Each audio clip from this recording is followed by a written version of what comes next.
Hi, this is Jordan Boxer, And this is Sachin Patel. and today on Migraine Rescue, we're going to talk about the magnesium migraine connection.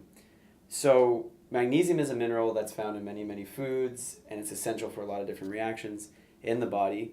And when I was doing my own research before I discovered you and your clinic, found that there was a lot of talk about magnesium and migraines and the connection that they had.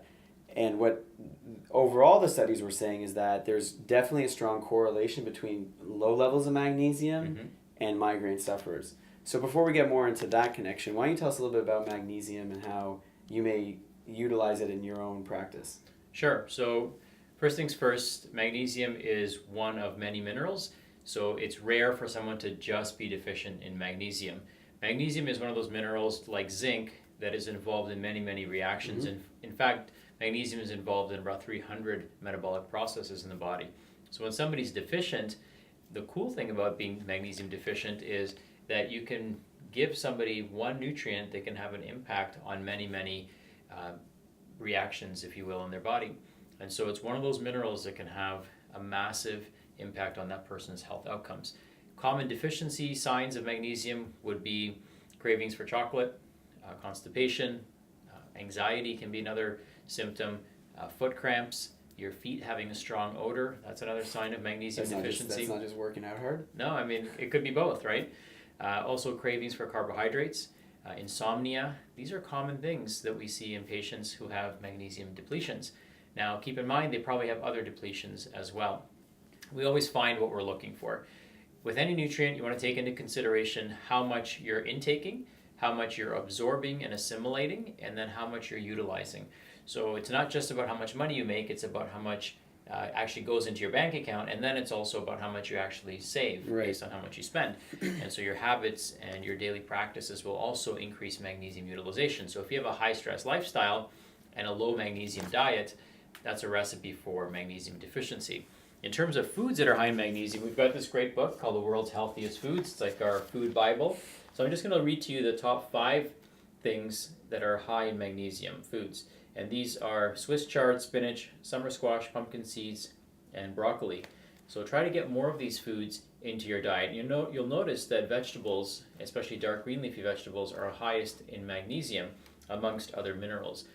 The average for a male between the age of 19 and 30 is 400 milligrams. Males 31 and above is 420 milligrams. And for women, it's a little bit lower. It's going to be around 320 milligrams for a female who's 31 years or higher. So make sure you're getting plenty of magnesium in your diet, make sure you're absorbing it, and make sure you're living a lifestyle that doesn't deplete it.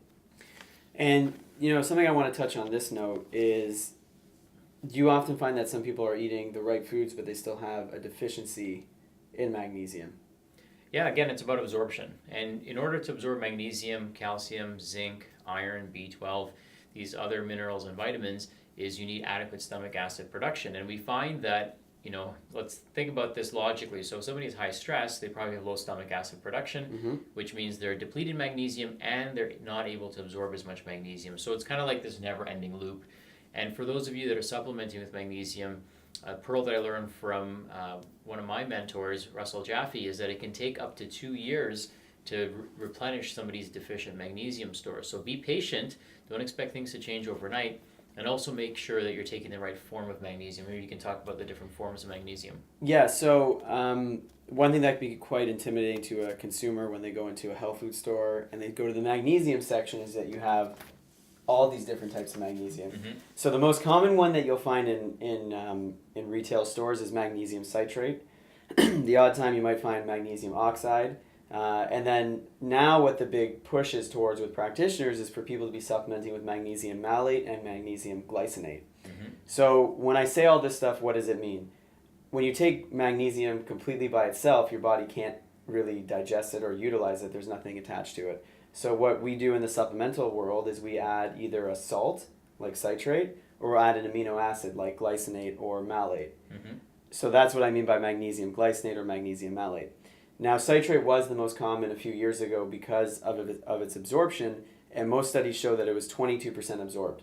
So if you needed 400 milligrams of magnesium a day and you were eating no foods with magnesium, you'd have to take quite a lot of magnesium citrate to actually get the absorption that, or to the levels that you would need. So glycinate and malate, which are two more common forms of magnesium, they are between 40 and 50% absorbed in people is what studies are showing. So it's double the efficiency compared to a citrate. Also, the benefits of a glycinate or malate are different from that of a citrate. So I don't know if you want to talk a little bit about the benefits of taking a magnesium glycinate or a magnesium malate over just a typical citrate. Well, citrate we typically recommend for someone who has issues with the bowel in terms of constipation, because citrate will draw water into the bowel. Another form of magnesium that we should probably talk about is magnesium threonate. Yes. And magnesium threonate is able to cross the blood-brain barrier, reduce inflammation, reduce anxiety, reduce depression, and actually have a much bigger impact on your mental health, and I would assume migraines as well, because of its ability to cross that blood-brain barrier.